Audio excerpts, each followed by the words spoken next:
बिस्मिल्लाहिर्रहमानिर्रहीम अस्सलाम वालेकुम डियर स्टूडेंट्स। इस वीडियो में हम डिस्कस करेंगे 10th क्लास फिज़िक्स की जो बुक है बेटा उसका चैप्टर नंबर 11 और चैप्टर नंबर 11 की बेटा जो एक्सरसाइज है उसका न्यूमेरिकल नंबर 11.5 वाला पांचवा न्यूमेरिकल जो है बेटा वो हमने सॉल्व करना है, जिसमें हमें गिवन दो चीज़ें बेटा गिवन दी हुई हैं और हमने इसमें जो है ये एस यानी डिस्टेंस फाइंड करना है। तो बेटा ज़रा बुक से स्टेटमेंट को पढ़ते हैं, स्टेटमेंट को समझ लेंगे तो ये बेटा हमारे लिए सॉल्व करना बड़ा सिंपल सा सादा सा न्यूमेरिकल है। इसमें कहता है अ मराइन शिप यानी marine survey ship send a sound wave straight to the sea bed. कहता है बेटा एक बहरी जहाज है जो क्या कर रहा है, साउंड वेव्स नीचे समंदर की तह तक भेज रहा है। यानी अगर यहाँ पे बेटा ये आपके पास सपोज हम यहाँ पे कहते क्या है कि यहाँ से समंदर ये बेटा उसकी ऊपर वाला ही सरफेस है, इसी तरह बेटा ये नीचे को सारा समंदर है और ये इसकी जो है बेटा वो क्या है, ये बेड लेवल है यानी इसकी नीचे वाली तह है। तो यहाँ से कहता है वो साउंड वेव्स को यहाँ से बेटा नीचे की तरफ भेजता है। ठीक हो गया। और आगे क्या कहता है, it receive an echo 1.5 second later. और कहता है 1.5 सेकंड के बाद वो उसकी गूंज को वसूल करता है। यानी ये जो साउंड नीचे तक भेजी थी तह तक 1.5 सेकंड के बाद वो क्या हुई बेटा, वापस आ गई। यानी वेव को जब हमने साउंड वेव को नीचे की तरफ भेजा तो 1.5 सेकंड के बाद उनकी आवाज़ जो है वो वापस हमारे कानों तक पहुंच गई। तो ये बेटा हमारा टाइम दिया हुआ था। यहाँ से बेटा वेव आई, इधर से टकरा के वापस जो है टोटल टाइम इसका कितना है बेटा, वो 1.5 सेकंड है इसकी गूंज का वापस जाने का। उसके बाद क्या कहता है, the speed of sound in sea water is 1500 metre per second. जो है कहता है जो उसकी स्पीड है साउंड वेव्स की वो बेटा 1500 मीटर पर सेकंड है, उसको भी हमने लिख लिया v। उसके बाद क्या कहता है, find the depth of the sea at this position.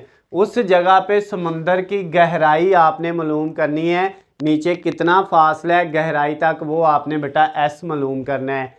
लेकिन बेटा इसमें एक चीज़ याद रखिएगा, यहाँ पे ये जो टाइम दिया हुआ है ना इसको ज़रा समझना पड़ना है। बेटा हमने सिर्फ यहाँ से यहाँ तक गहराई मालूम करनी है, इधर से इधर आने तक, ठीक है। लेकिन जो टाइम दिया हुआ है वो बेटा आने का भी है और वापस जाने का टोटल टाइम है 1.5 सेकंड। लेकिन हमने तो यहाँ तक आना है गहराई तक, वापस जाने तक हमने मालूम नहीं करना। तो इसका मतलब ये हुआ कि जो हमारा टाइम दिया हुआ है बेटा पहले हमने क्या करना है, उसको सिर्फ आने तक का टाइम फाइंड कर लेना है। तो टोटल टाइम था 1.5 सेकंड, उसको बेटा हम 2 पे डिवाइड कर लेंगे क्योंकि आने का टाइम फिर जाने का दो टाइम्स हैं। तो बेटा आपका जो टोटल टाइम है उसको 2 पे डिवाइड कर लिया तो ये आपके पास कितना आ जाएगा, 1.5 को डिवाइड करें 2 पे, कैलकुलेटर पकड़े बेटा, 1.5 डिवाइडेड बाय 2 तो ये बेटा आ जाएगा 0.75। असल में आपका टाइम 0.75 सेकंड है जो हमने इसमें फाइंड करना है समंदर की गहराई मालूम करने के लिए। क्लियर होगी बात बेटा।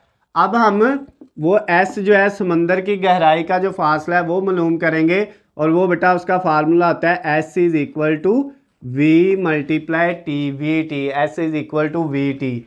अब बेटा एस ऐसे ही, वी की वैल्यू थी 1500 वो लिखी, मल्टीप्लाई टी की वैल्यू ये वाली बेटा यूज नहीं करनी क्योंकि ये तो टोटल टाइम है, हमने सिर्फ गहराई तक का मालूम करना है। तो वो कितना है 0.75। अब बेटा इन दोनों वैल्यूज को मल्टीप्लाई करने कितना आता है, 1500 मल्टीप्लाई 0.75 तो ये बेटा आ गया 1125। ये बेटा आपका डिस्टेंस है, गहराई है और इसका यूनिट क्या होता है, मीटर होता है बेटा। तो ये आपका जो न्यूमेरिकल नंबर 11.5 था बेटा, पांचवा न्यूमेरिकल जो था आपकी बुक का जो है चैप्टर नंबर 11 का 10th क्लास फिजिक्स की बुक का वो कंप्लीट हो गया है। छोटा सा बेटा न्यूमेरिकल है। अगर बेटा इसमें आपको कोई मसला होता है या इससे पीछे जितने न्यूमेरिकल हमने किए हैं किसी भी न्यूमेरिकल में कोई मसला है या कोई न्यूमेरिकल आपको मिलता नहीं है तो बेटा नीचे स्क्रीन पे आपको मेरा नंबर नज़र आ रहा है, आप मुझे कॉल करके मैसेज करके या कमेंट्स में मुझसे पूछ सकते हैं। उसके अलावा बेटा अगर आपको किसी भी सब्जेक्ट के हलशुदा नोट्स, गेस्ट पेपर या पेपर पेयरिंग स्कीम चाहिए तो उनका लिंक बेटा इस वीडियो की डिस्क्रिप्शन में दिया हुआ है, वहाँ से जाके आप डाउनलोड कर सकते हैं। वीडियो पसंद आती हैं तो बेटा इनको ज़्यादा से ज़्यादा लाइक और शेयर करना है ताकि दूसरे दोस्तों तक भी पहुँच सके और उनका भी फ़ायदा हो सके। चैनल को सब्सक्राइब कर लेना है ताकि आपको हमारी आने वाली तमाम नई वीडियो अपडेट बआसानी मिल सके। अल्लाह हाफिज़, खुश रहें।